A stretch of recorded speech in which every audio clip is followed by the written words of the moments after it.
ప్రభు అయినటువంటి యేసుక్రీస్తు నామములో పరమ తండ్రిని ఆత్మతోనూ సత్యముతోనూ యథార్థముగా ఆరాధించడానికి కూడి వచ్చిన దేవుని పరిశుద్ధులందరికీ పేరు పేరున క్రీస్తు ప్రభు నామంలో నా హృదయపూర్వక వందనములు చెల్లిస్తూ ఉన్నానండి. మనం సాధారణంగా మనుషులు కలిగేటటువంటి శోధనల గురించి ఆలోచన చేస్తూ ఉన్నాం.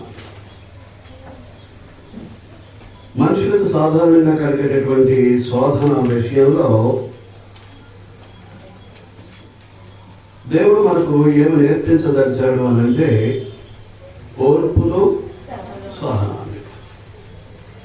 దేవుడు నేర్పించదలిచాడండి ఓర్పును సహనాన్ని. ఆ కారణం చేత ఏం చేస్తాడు, కలిగేటటువంటి శోధనకు దేవుడు అనుమతినిస్తాడు. ఆ తర్వాత తప్పించుకునేటటువంటి మార్గాన్ని కూడా ఆయనే అనుగ్రహిస్తాడు. తప్పించుకునే మార్గాన్ని కూడా ఆయనే అనుగ్రహిస్తారు. కనుక ఈ సంగతి కొరింథీయులకు రాసిన మొదటి పత్రిక 10వ అధ్యాయం 13వ వచనంలో మనం చూస్తాం. ఎందుకు అలాగూ దేవుడు చేస్తాడు అని మనం ఆలోచన చేస్తే, నిజ క్రైస్తవుడు అనగా క్రీస్తు సంఘ సభ్యుడు నిలుచున్నటువంటి వాడు. నిజ క్రైస్తవుడు ఎవరండి? క్రీస్తు పరిశుద్ధ శరీరమైనటువంటి క్రీస్తు సంఘ సభ్యుడు. అతను ఎలాంటి వాడు? నిలుచున్నవాడు. నిలుచున్నటువంటి నిజ క్రైస్తవుడు క్రీస్తు సంఘ సభ్యుడు పడిపోకుండా చూసుకోవాల్సినటువంటి బాధ్యత అతని మీద ఉంది. పడిపోకుండా చూసుకోవాల్సినటువంటి బాధ్యత ఉంది. పడిపోయేవాడు ఎక్కడి నుంచి పడిపోతున్నాడో మనం ఆలోచన చేశాం. ఎక్కడి నుంచి పడిపోతున్నాడు? అంత కృపచేతనే మనకు అనుగ్రహించబడింది. ఆత్మ సంబంధమైనటువంటి ప్రతి ఆశీర్వాదము కూడా దేవుని యొక్క కృపచేతనే అనుగ్రహించబడింది. కృపచేతనే రక్షింపబడ్డా, కృపచేతనే దేవుని సన్నిధికి నడిపింపబడుతూ ఉన్నాం.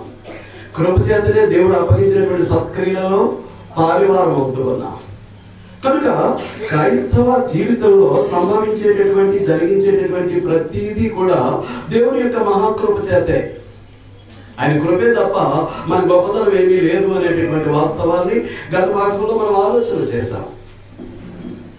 మీరు అర్థమవుతుందా?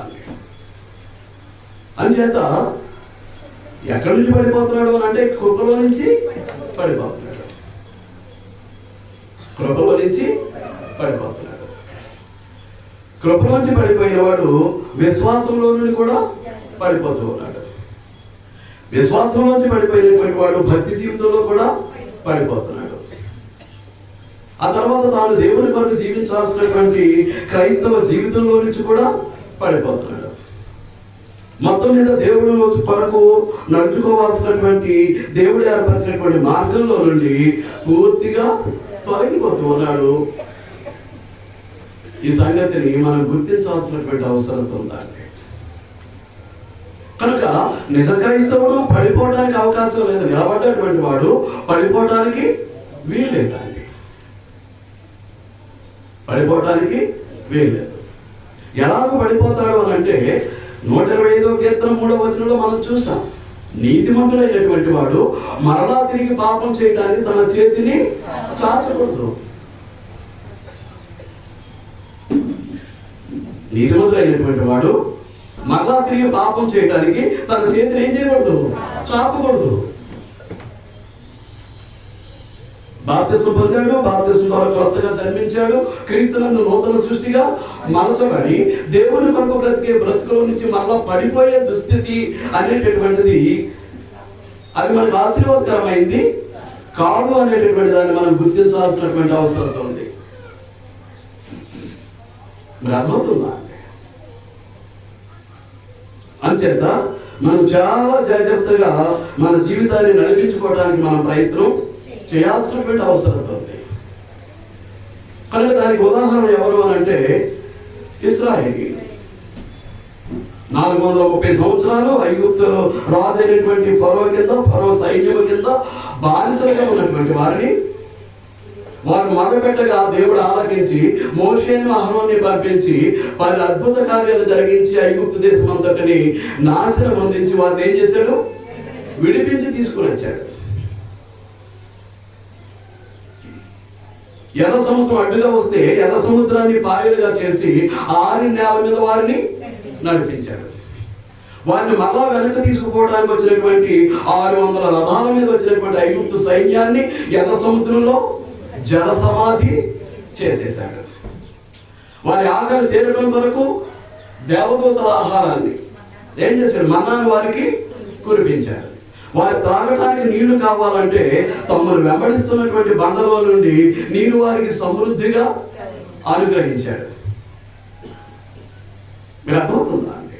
ఇన్ని రకాలుగా దేవుడు వారిని విడిపించి సంరక్షించి, పగలు మేఘస్తంభమై ఎండ సూర్యుని యొక్క కిరణం వారి మీద పడకుండా పగలు మేఘస్తంభమై, రాత్రి వారికి వెలుగునివ్వటానికి అగ్ని స్తంభమై వారు నడిపించుకుంటూ వెళ్తున్నటువంటి దేవుని మీద వారు ఏం చేశారు? తిరగబడ్డారు. వారు ఏం చేశారు? ఇప్పుడే సోదరుడు చదివి వినిపించారు. చూడండి, కీర్తన 78,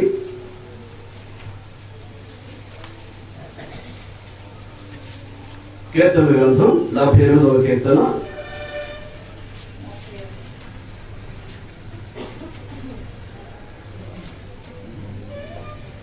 7.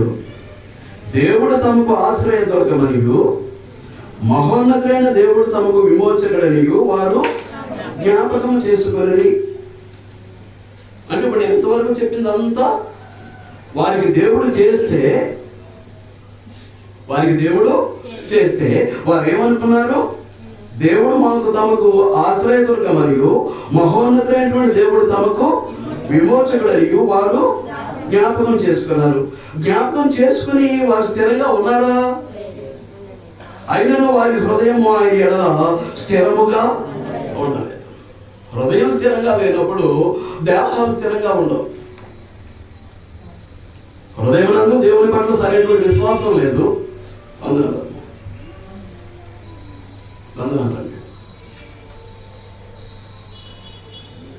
మనసులో దేవుని పట్ల సరైనటువంటి అవగాహన లేదు. ఇలాంటి పరిస్థితిలో వారు ఏం చేశారు? వారి హృదయము దేవుని ఎడల స్థిరముగా ఉండలేదు కాబట్టి ఆయన నిబంధనను వారు నమ్మకముగా గైకొనలేదు. ఆయన నిబంధనలు వారు ఏం చేశారు? నమ్మకంగా గైకొనలేకపోయారు. నోటి మాటతో వారు ఆయనను ముఖస్తుతి చేశారు. నోటి మాటతో ఏం చేశారు? ఆయనను ముఖం మీద స్తుతించారు, చాటుగా విసర్జించారు. చివరికి ఏమంటాడు? తమ నాలుకతో ఆయన యొద్ద బొంకిరి. ఇది వారి నైజం, ఇది వారి యొక్క నైజం. కనుక మనం ఎలా ఉంటున్నాము అనేటటువంటిది ఒక్కసారి ఆలోచించాలని కోరుతూ ఉన్నాను. దేవుని పట్ల మనకు ఉన్నటువంటి విశ్వాసం ఏంటి?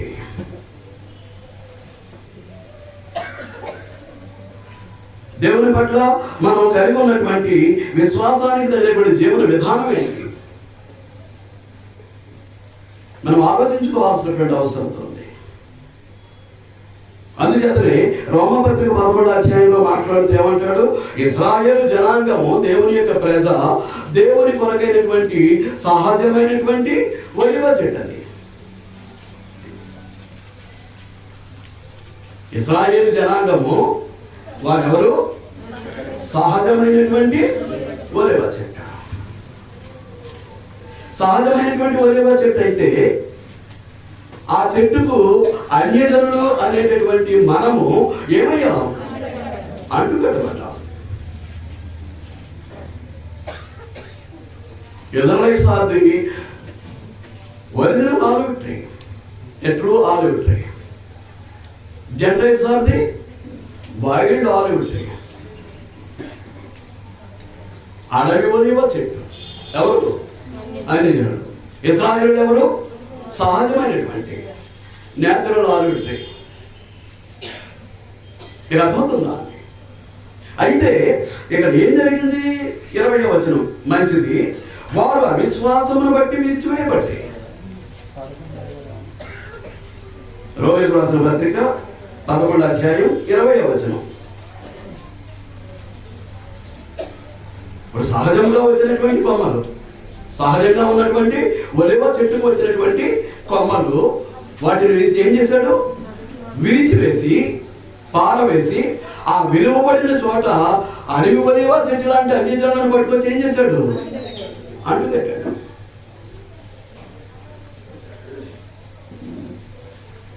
మీరు అర్థమవుతుందా? వారు ఎందుకు విరిచివేయబడ్డారు అని అంటే, వారు అవిశ్వాసమును బట్టి విరిచివేయబడ్డారు. దేని బట్టి విరిచివేయబడ్డారు? అవిశ్వాసమును బట్టి. ఈ రోజున మన విశ్వాసాన్ని మనం పరీక్షించుకోవాల్సినటువంటి అవసరత మన మీద ఉంది. మన విశ్వాసమా?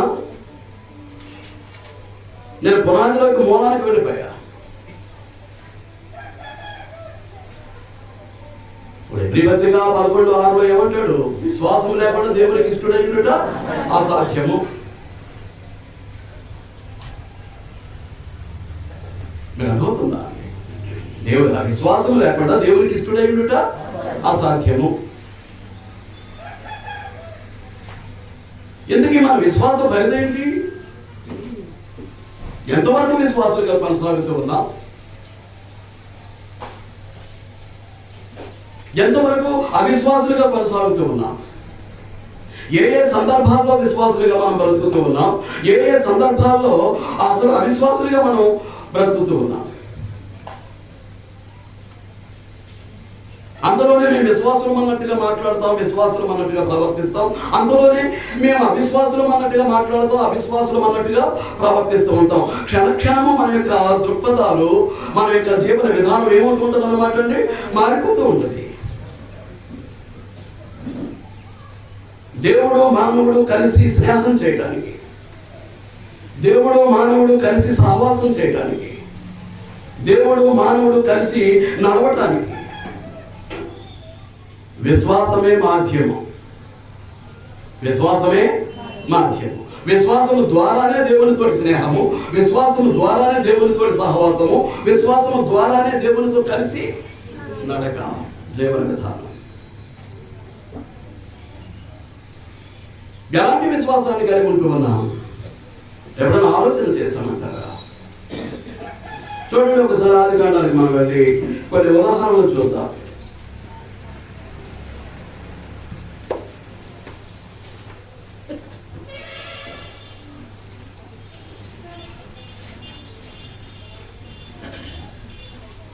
ఆదికాండము 5వ అధ్యాయం 21వ వచనం నుంచి. హానోకు 60 ఏళ్ళు బ్రతికి మెతూషెలను కన్ను. హానోకు మెతూషెలను కన్ను తర్వాత 300 ఏళ్ళు దేవునితో నడుచుచు. హానోకు 300 సంవత్సరాలు ఎవరితో నడిచాడట?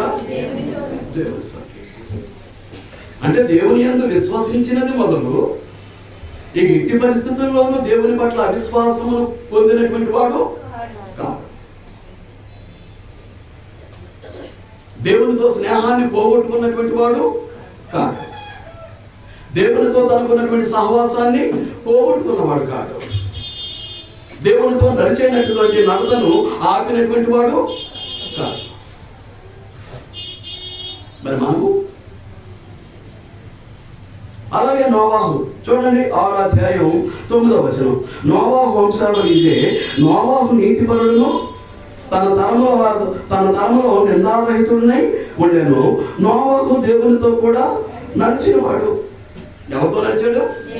దేవునితో నడిచాడు. ఇంకా అబ్రహాం అయితే దేవునికి స్నేహితుడు.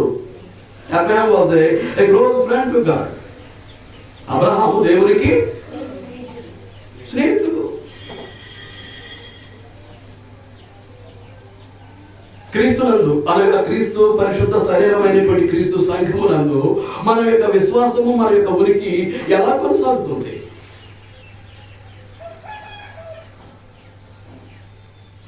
ఆలోచించాలని మనం చేస్తూ ఉన్నానండి. ఎందుకు చేస్తున్నానంటే, విశ్వాసము ఒంటిగా ఉండదు. విశ్వాసము ఒంటరిగా ఉండదు. విశ్వాసం ఎప్పుడు కూడా ఎలా ఉంటుంది? క్రియలతో కలిసి తన యాత్రను కొనసాగిస్తూ ఉంటుంది.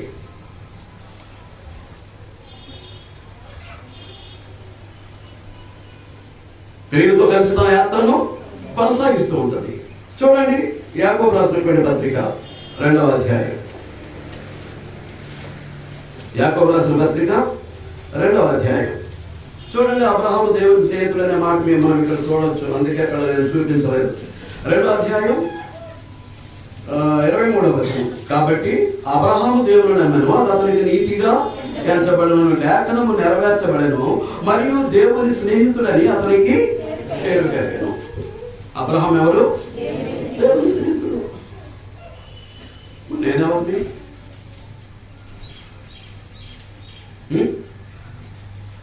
నేనెవరిని?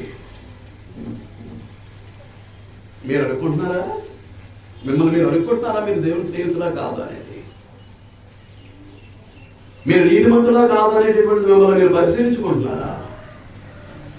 మీరు విశ్వాసం గలవారో విన్నారో లేదో మిమ్మల్ని మీరు చూసుకుంటూ ఉన్నారా? విశ్వాసము ఒంటిగా ఉండదు అంటున్నాను. ఒంటిగా ఉండదు అని అంటే చూడండి, 2వ అధ్యాయం 17వ వచనం. అలాగే విశ్వాసము క్రియలు లేనిదైతే అది ఒంటిగా ఉండి మృతమైనదవును. విశ్వాసం ఒంటిగా ఉంటే, క్రియలు లేనిదైతే అది ఒంటిగా ఉండి ఏమవుతుంది? చచ్చింది అవుతుంది.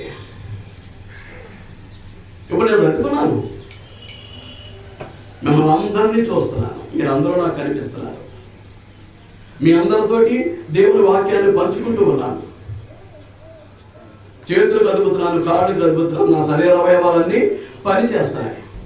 కనుక నా శారీరక క్రియలు దేన్ని రుజువుపరుస్తున్నాయి? నవాయమేలాయో నేను బ్రతుకున్నాను అనడానికి రుజువు. నేను బ్రతుకున్నాను అనడానికి రుజువు నా చూపులు. నేను బ్రతుకున్నాను అనడానికి రుజువు నా మాటలు. నేను బ్రతుకున్నాను అనడానికి రుజువు నా అవయవాల యొక్క కదలికలు. నేను చనిపోయాను అనుకోండి, ఏది పనిచేయదు.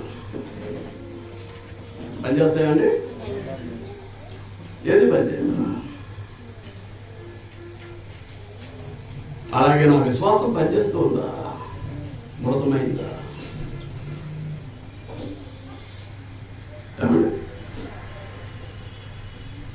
విశ్వాసము దాని క్రియలతోటి అది కొనసాగుతూ ఉంటుంది. నేను ముందుగానే చెప్పాను, క్రియలు లేనటువంటి విశ్వాసం ఎలాంటిది? మృతమైనటువంటిది. తర్వాత చదువుకోండి అధ్యాయాన్ని. 20వ వచనానికి వస్తే, వ్యర్థుడా క్రియలు లేని విశ్వాసము కలిగి ఉన్నానని చెప్పుకునేటటువంటి పనికి మారినటువంటి వాడా, వ్యర్థుడా క్రియలు లేని విశ్వాసం నిష్ఫలమైనదని తెలుసుకొని కోరుచున్నావా? క్రియలు లేని విశ్వాసం ఏంటి? నీకే ఫలాన్ని ఇవ్వదు.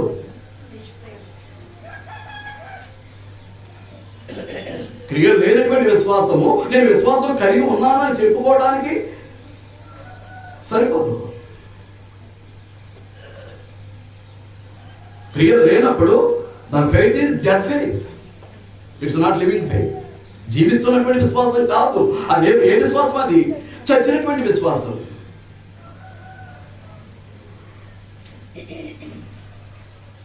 దాన్ని క్లియర్ చేసేస్తున్నాడు 26వ వచనంలో. ప్రాణము లేని శరీరం ఎలాగ మృతమో అలాగే క్రియలు లేని విశ్వాసము మృతం. ఎందుకంటే నా శరీరాన్ని గురించి నేను చెప్పుకున్నాను, బ్రతుకున్నాను కాబట్టి బతుకుతున్నాను, మాట్లాడుతున్నాను, చూస్తున్నాను, మీకు బోధిస్తున్నాను. చనిపోతే నేను ఆ కార్యాన్ని జరిగించలేను. అలాగే మీ విశ్వాసం చచ్చింది అనుకోండి, ఏ క్రియ కనపడదు. నేను ఆదివారానికే పరిమితం అయిపోయి ఇక సంఘము నిర్వహించే ఇతర కార్యక్రమాలతో నాకు పని లేదు అని అంటే నీ విశ్వాసము ఎక్కడుంది? కోమాలో ఉంది. బ్రతుకున్నాడు మనిషి, but he is in coma. కళ్ళు చూడవు, నోరు మాట్లాడదు, ఏ అవయవం కదలదు, ఆ బెడ్డ మీద అలా పడి ఉంటుంది.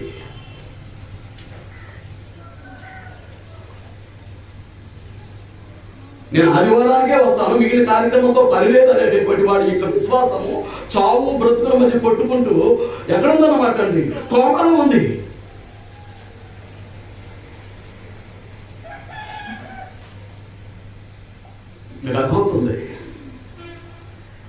మీరందరూ ఆలోచిస్తూ ఉన్నారు.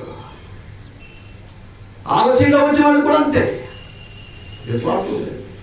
విశ్వాసం ఉంది, బలహీనమైనటువంటి, అస్థిరమైనటువంటి, అల్పమైనటువంటి విశ్వాసం. అది సరిగా పనిలేదు, టైంతో పని లేదు, ఎప్పటికప్పుడు వెళ్దామా లేదా.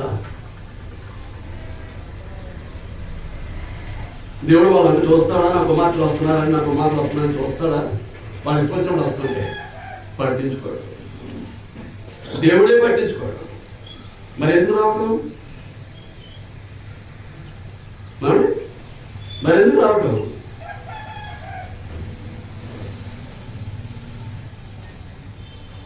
నువ్వు విశ్వాసము కాదు, పరిపూర్ణమైనటువంటి క్రియలు ఉంటేనే నువ్వు విశ్వాసివి. బ్రతిమాలుతున్నావు. బాబు, మీ యొక్క ఆత్మీయ ఎదుగుదల కొరకు బైబిల్ క్లాసులు కాదనకండి, క్రమంగా దేవుని వాక్యాన్ని నేర్చుకోండి. నేర్చుకున్న వాక్యాన్ని అనుసరించి బ్రతకడానికి ప్రయత్నం చేయండి. దేవుడు మీకు తోడుగా ఉంటాడు, మీ సమస్యలు పరిష్కరిస్తాడు, మీ అవసరతలు తీరుస్తాడు. మీరు చస్తే పరలోకానికి తీసుకువెళ్తాడు. నిత్యమైనటువంటి శాశ్వతమైనటువంటి దైవ సహవాసాన్ని, దైవికమైనటువంటి ఆనందాన్ని అనుగ్రహిస్తాడని గోజాడు అడుగుతుంటే మా ఇష్టం, మాకు అనుకూలం ఉంటే వస్తాం, లేకపోతే లేదు. ఖాళీ ఉంటే వస్తాం, లేకపోతే లేదు. వీలైతే వస్తాం, లేకపోతే లేదు. మరి అదే రకమైనటువంటి విశ్వాసమో నాకు అర్థం కాదు. ఏ విశ్వాసం అది?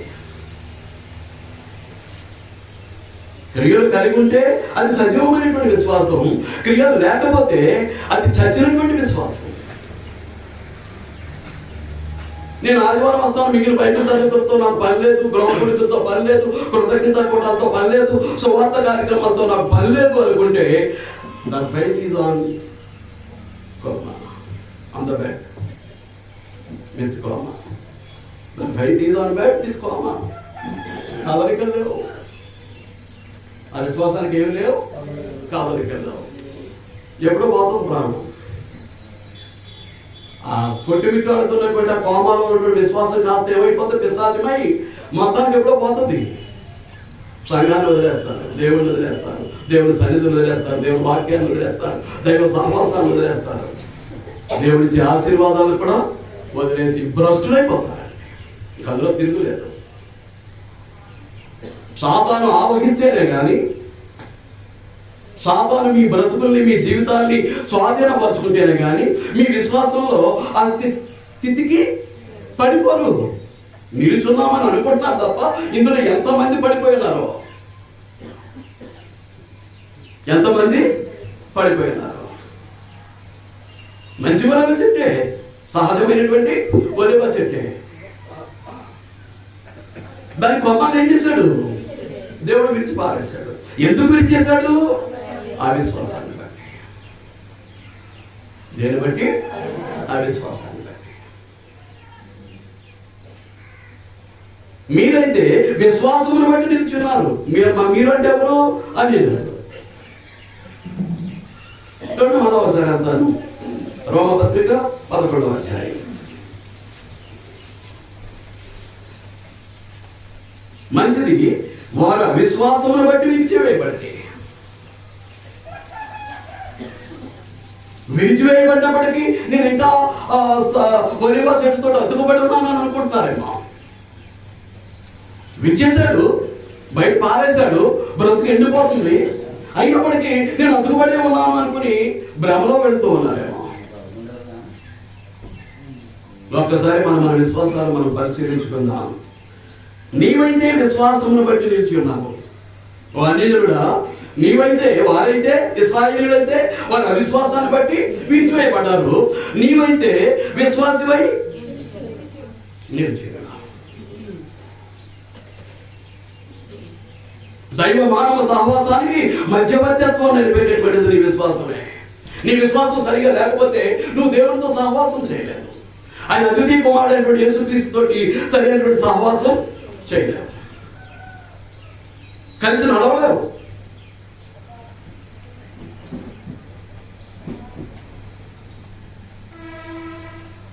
మూడు 300 సంవత్సరాలు దేవునితో నడిచినటువంటి వాడు రమానం ఎక్కడ వరకు వెళ్ళిపోయారట? పరలోకం దగ్గర దాకా వెళ్ళిపోయారట.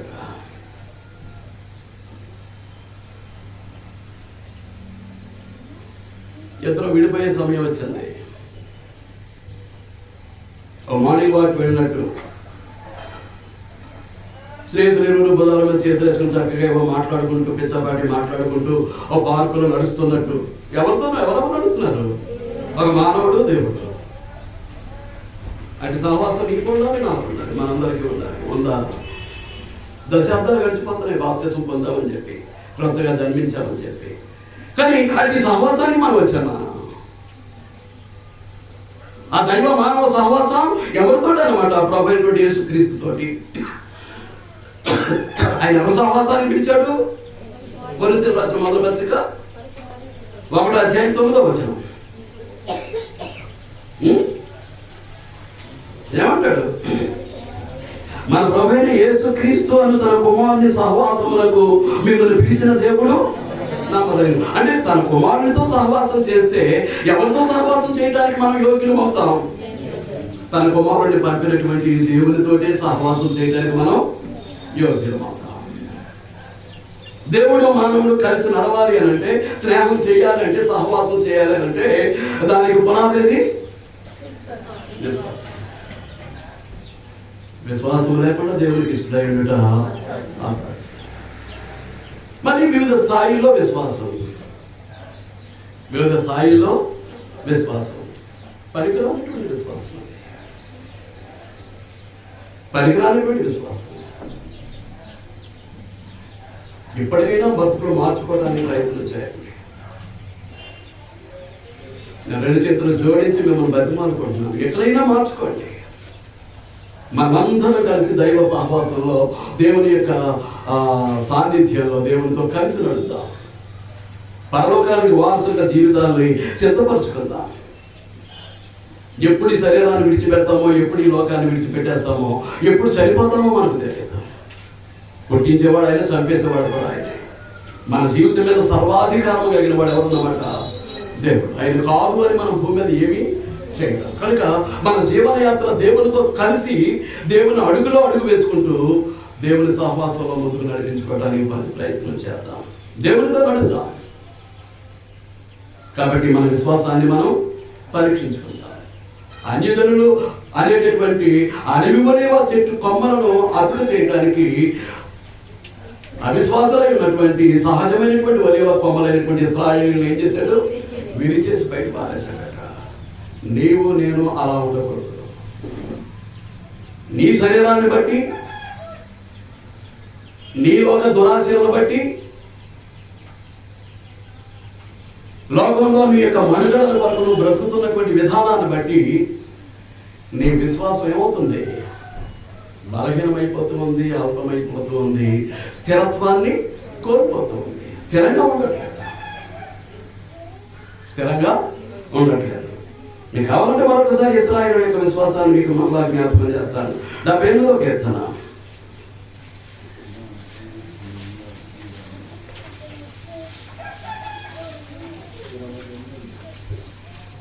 నేను మొత్తం అన్ని వచనాలు చదవట్లేదు. ఈ కీర్తన అంతా వారికి దేవుడు చేసినటువంటి మేలును, వారు దేవుని మీద చేసినటువంటి తిరుగుబాటు, దేవుని మీద వారు చేసినటువంటి దాడి, ఇవన్నీ కూడా స్పష్టంగా కనిపిస్తూ ఉంటాయి.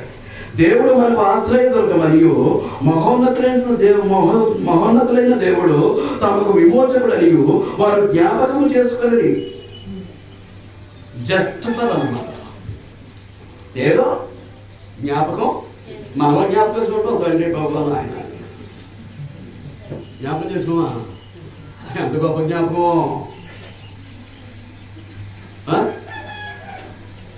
మంచం మీద నడుమ తెచ్చుతండ్రి. ఏ తండ్రో? నీ తండ్రి ఎవరో? దేవుడా సాతానా? ఎవరో తెలియదు, నీకే తెలియదు. జ్ఞాపకం చేసుకుని అయినను వారి హృదయము ఆయన ఎడల స్థిరముగా ఉండదు. ఎలా ఉండలేదు? విశ్వాసంలో స్థిరత్వం లేదు. ఆ అస్థిరత్వాన్ని బట్టి ఏం చేశాడు? ఆయన నిబంధన వారు నమ్మకంగా గైకోలేదు. మరి విశ్వాసానికి ఉన్నటువంటి అస్థిరతను బట్టి వారు ఏం చేయలేదు? ఆయన నిబంధనలు వారు నమ్మకంగా గైకొనలేదు. నోటి మాటలతో ఏం చేశారు? ఇప్పుడు చెప్పాను కదా, తండ్రి ప్రభు ఆయన ఆవిలించేస్తే తండ్రి ప్రభు ఆయన హాయ్ తండ్రి ఈ మనసులో పడిపోవడమే. అది జ్ఞాపకం చేసుకోవడం. నన్ను జ్ఞాపకం చేసుకున్నానని దేవుడు అనుకోవాలి. సిగ్గులేని బ్రతకలు, దేవుని కొరకు బ్రతకటం చేతకానటువంటి బ్రతకలు, భ్రష్టమైనటువంటి జీవితాలు ఎప్పుడు మారుతాయి? ఎప్పుడు మారుతాయి? దైవ కార్యక్రమానికి నువ్వు హాజరయ్యే విధానంలోనే నీ విశ్వాసం ఏంటో తేలిపోతుందండి. నీకు అర్థమవుతుందో లేదో? దైవ కార్యక్రమానికి క్రమంగా నువ్వు హాజరయ్యే విధానంలోనే దేవుని పట్ల నీకు ఉన్నటువంటి విశ్వాసం ఏంటో రుజువైపోతుంది. నేను ఆదివారం వస్తాను, మిగిలిన కార్యక్రమానికి రాను అని అంటే బెడ్ అంటున్నాను కదా. Your faith is in coma on the bed. కోలుకుంటుందో చస్తుందో మొత్తానికి. కోమలో బాధపడుతుంది ఆత్మ, చాలా వేదన పడుతుంది. చస్తే మొత్తాన్ని దేవుని వదిలేస్తావు, సంఘాన్ని వదిలేస్తావు, దేవుని వాక్యాన్ని వదిలేస్తావు, దేవుని ఆశీర్వాదాన్ని వదిలేస్తావు. ఇక ఎందుకు పనికిరావు? కుక్క కంటే హీనం, పంది కంటే హీనం నీ బ్రతుకు, నా బ్రతుకు. అర్థమవుతుందా అండి? ఆయన నిబంధన వారు నమ్మకముగా గైకొనలేదు. నోటి మాటతో ఏం చేశారట? తెలిసిన వాక్యాలను అప్పగించేస్తుంటారండి. వాటిని అనుసరించి నడుచుకునేటువంటి పరిస్థితి మాత్రం ఉండదు. వాక్యాలు అప్పగించమంటలేదు, వాక్యానుసారంగా జీవించమంటున్నాడు. వాక్యానుసారంగా జీవించమంటున్నాడు తప్ప వాక్యాలు అప్పగించమంటలేదు దేవుడు.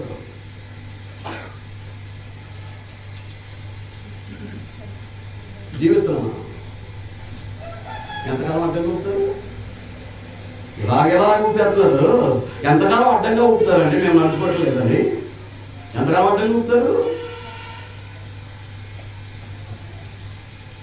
మీకు బాధ వేయట్లేదా? ఇప్పుడు చస్తే నేను నరకానికి పోతానేమో అనేటువంటి భయం వేయట్లేదా? ఎప్పుడు మారుతారు? మీ ఆయుష్ ఎంత? ఎప్పుడు పోతుంది మీ ప్రాణం, నా ప్రాణం? ఎప్పుడు పోతుంది? బ్రతికున్నప్పుడే కదా మార్పు, బ్రతికుండగానే కదా దిద్దుబాటు, బ్రతికుండగానే కదా పరివర్తన. చస్తే ఏమీ లేదు, సమాధిలో ఏమీ లేదు. నువ్వు పాపాలని పెడితే అక్కడ ఏమి లేదు. కనుక ఇవన్నీ చక్కబెట్టుకోవాల్సింది ఎప్పుడన్నమాట? ఈ శరీరంలో ప్రాణం ఉన్నప్పుడే, ఈ శరీరంలో నేను అనేటటువంటి ఆత్మ బ్రతికున్నప్పుడే. ఈ శరీరాన్ని విడిచిపెడితే ఏమీ లేదు. ఎప్పుడు పోతాం? ఇప్పుడా? మరి క్షణమా? మరి గంటలోనా? ఇవాళ రేపా? ఎప్పుడు పోతాం? జాగ్రత్త పడతాం, జాగ్రత్తగా నడుచుకోవడానికి ప్రయత్నం చేస్తాం. మన ప్రస్తుత విశ్వాసము ఏ స్థితిలో ఉందో మనం పరీక్షించుకుందాం. కొరింథీయులకు రాసిన 2వ పత్రిక 13వ అధ్యాయం.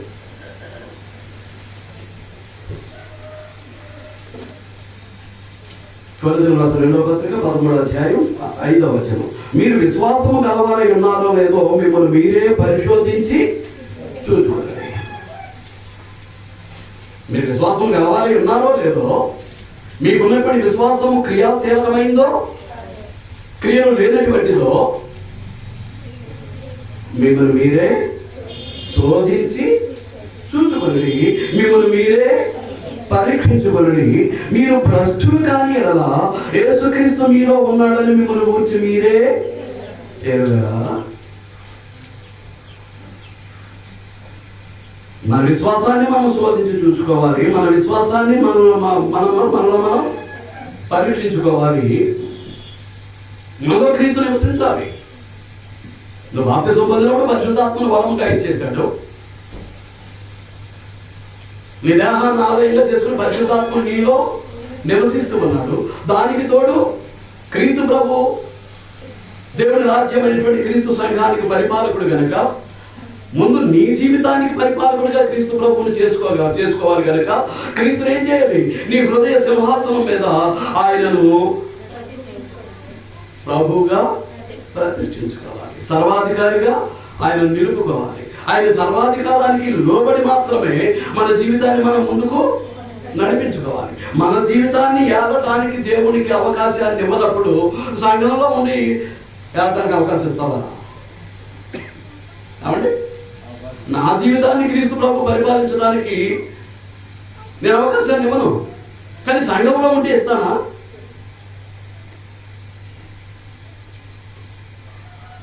నీ జీవితాన్ని ఏలటానికి క్రీస్తు ప్రభుకు నువ్వు సర్వాధికారాన్ని ఇవ్వనప్పుడు, ఆయన అధికారానికి లోబడడం అనేటటువంటిది నీకు ఇష్టం లేనప్పుడు, నువ్వు సంఘంలో ఉన్నావనే గుర్తింపే దేవుని కొడుతావు. నేను గుర్తించడు.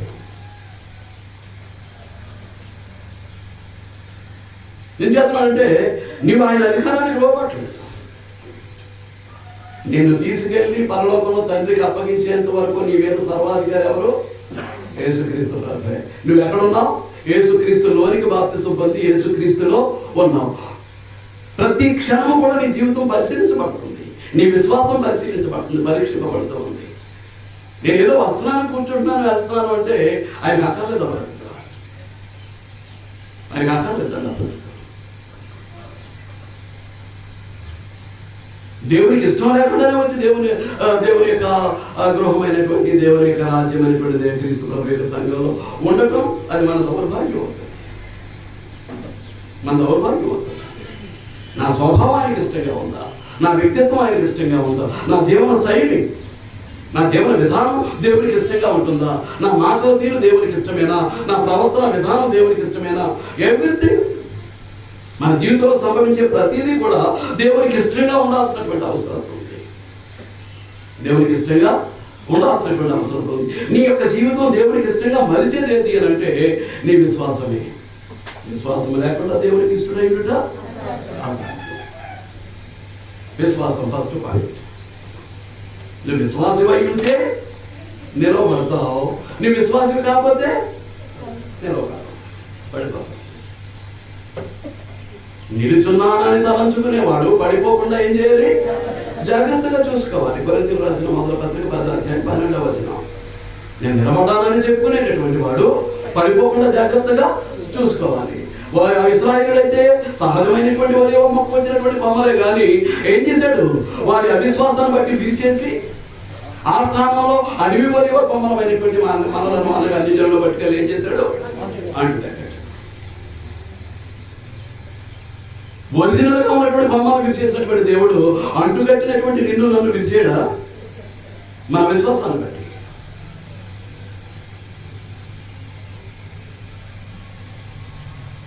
వచ్చి కూర్చున్నంత మాత్రం ఆయనకి సంతోషం లేదు, నీ బ్రతుకును బట్టి ఆయనకి ఆనందం లేదు, బాధపడుతున్నాడు, వేదన చెందుతున్నాడు. ఆదివారం మాత్రమే ఎందుకు వస్తున్నారు? అది కూడా మానేయచ్చుట. మిగతా కార్యక్రమాలు చేత విని ఆదివారం మాత్రం పరిశుద్ధమైందినా? మిగతా కార్యక్రమాలతో మనకు పని లేదా? మిగతా కార్యక్రమాలు బోధించేటువంటి వాక్యం మనకు అవసరం లేదా?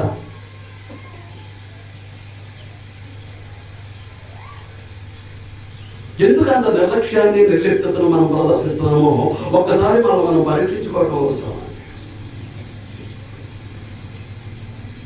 మీరు అందరూ ఆలోచిస్తూ ఉన్నారని నేను భావిస్తున్నాను. మొట్టమొదటి ఏంటి? మనం నిల్చోడానికి మనకు ఉపయోగపడేది ఏంటి? విశ్వాసం. రెండవది ఏంటి అంటే ఆయన యొక్క అనుగ్రహం.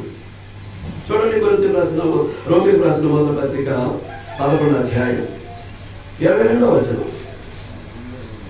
11వ అధ్యాయం 22వ వచనం. కాబట్టి దేవుని అనుగ్రహము కాఠిన్యము అనగా పడిపోయిన వారి మీద కాఠిన్యమును నీవు అనుగ్రహ ప్రాప్తులపై నిలిచి ఉన్న ఎడల నీవు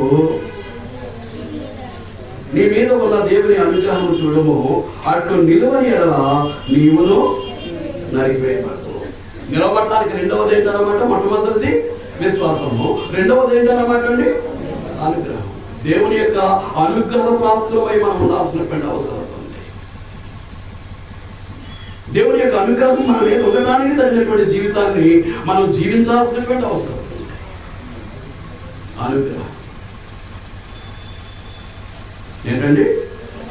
40. కాబట్టి దేవుని అనుగ్రహము కాఠిన్యమును, అనుగ్రహం ఎవరి మీద? నిలుచున్న వారి మీద. దేవుని యొక్క అనుగ్రహం ఎవరి మీద ఉంటుంది? నిలుచున్న వారి మీద ఉంటుంది. పడిపోయిన వారి మీద ఏముంటుంది? కాఠిన్యం. దేవుడు కఠినత్వాన్ని చూపుతుంటాడు. పడిపోతున్నటువంటి వారి మీద దేవుడు దేని చూపెడుతూ ఉంటాడు? కఠినత్వాన్ని, కాఠిన్యాన్ని. కాబట్టి మనము నిలుచున్న వారిని, మనం నిలుచున్నటువంటి వారం అయితే మనము దేవుని యొక్క అనుగ్రహ ప్రాప్తులమై ఉంటాం.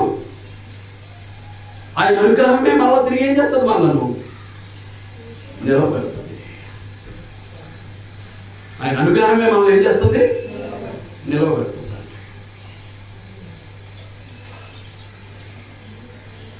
ఆయన అనుగ్రహానికి ప్రాప్తులుగా ఉన్నామా? ఆయన శాపం పొందడానికి ప్రాప్తులుగా ఉన్నామా? ఎలా ఉన్నాం?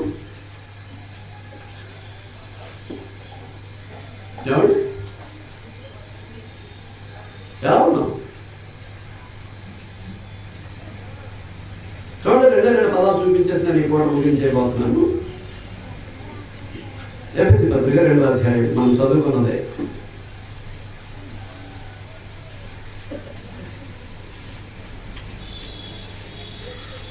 తీసారా? 2వ అధ్యాయం 6వ వచనం. క్రీస్తు యేసునందు ఆయన మనకు దయచేసిన ఉపకారము ద్వారా అత్యధికమైన తన కృపా మహదైశ్వర్యమును రాబో యుగములలో కనుపరచు నిమిత్తము క్రీస్తు యేసునందు మనలను ఆయనతో కూడా లేపి పరలోకమునందు ఆయనతో కూడా కూర్చుండబెట్టెను. మీరు విశ్వాసము ద్వారా కృప చేతనే రక్షింపబడి ఉన్నారు. ఇది మీ వలన కలిగినది కాదు, దేవుని వలనే. ఇక్కడ మనం చూసేది ఏంటి అంటే కృపా మహదైశ్వర్యం. ఏంటంటే ఆయన కృప ఏంటట? మనకు మహదైశ్వర్యం. ఆయన కృప మనకేంటి? మహదైశ్వర్యం. అలాగే రోమపత్రిక 2వ అధ్యాయానికి వస్తే అనుగ్రహైశ్వర్యము అనేటటువంటి పదం మనకు కనిపిస్తుంది. చూడండి, 4వ వచనంలో, 2వ అధ్యాయం 4వ వచనం రోమపత్రిక. లేదా దేవుని అనుగ్రహము మారు మనసు పొందుటకు నిన్ను ప్రేరేపించుతున్నదని ఎరుగక ఆయన అనుగ్రహైశ్వర్యమును సహనమును దీర్ఘశాంతమును తృణీకరించుదా. కృప అనేటటువంటిది ఏంటి? మహదైశ్వర్యం. ఆయన అనుగ్రహం అనేదేంటి? ఐశ్వర్యం. ఈ ఆస్తులు చాలు, ఈ సంపద చాలు. ఆత్మ సంబంధమైనటువంటి జీవితాన్ని దేవునికి మహిమకరంగా మలుచుకోవడానికి ఈ 2 చాలండి. ఒకటేంటి? ఆయన కృపా మహదైశ్వర్యం. 2వది ఆయన అనుగ్రహము అనేటటువంటి ఐశ్వర్యం. ఈ 2 చాలు. నీకు కోట్ల రూపాయలు కట్టలక్కర్లా, కేజీల బంగారం అక్కర్లా, మరుగుల వెండి అక్కర్లా, అనేకమైనటువంటి గృహాలు అక్కర్లా, 100 ఎకరాల భూములు అక్కర్లా. ఈ 2 ఉంటే చాలు. నీవు దేవుని యొక్క కృపా మహదైశ్వర్యాన్ని కలిగి ఉన్నావా? మహదైశ్వర్యం. 2వది ఆయన అనుగ్రహం అనేటటువంటి ఐశ్వర్యం నీకు ఉందా? ఆ కృపా మహదైశ్వర్యం ఉంటేనే ఆయన అనుగ్రహమైనటువంటి ఐశ్వర్యం నీకు లభిస్తుంది. ఆయన కృపా మహదైశ్వర్యానికి నువ్వు పాత్రలు కావాలనుకో, ఆయన అనుగ్రహమైనటువంటి ఐశ్వర్యం నీకు, ఆయన అనుగ్రహమైనటువంటి ఐశ్వర్యం నీకు. ఆయన రాజ్యంలో నీతిని మొదట వెతపడేప్పుడు అవన్నీ మీకు అనుగ్రహైశ్వర్యం. దేవుడి ఒకటి అర్థంగా సంపాదించేసేయాలనుకుంటున్నాం. దేవుడి పక్కన అర్థంగా అన్యాయంగానో అక్రమంగానో మోసంతోటో ఎదుటి వారిని ముంచేసో లేకపోతే పిసినాలతో ముడి మీద ముడి పీట ముడి వేసేసి దాచిపెట్టేసో మొత్తం మీద ఏమైనా అర్థంగా సంపాదించేసుకోవాలి. దేవుని అనుగ్రహం లేకపోతే నిలవదు. నీ విశ్వాసాన్ని బట్టి నీవు దేవుని యొక్క కృపా మహిదైశ్వర్యానికి నీవు లోను కానప్పుడు, కట్టుబడి లేనప్పుడు ఏముండదు.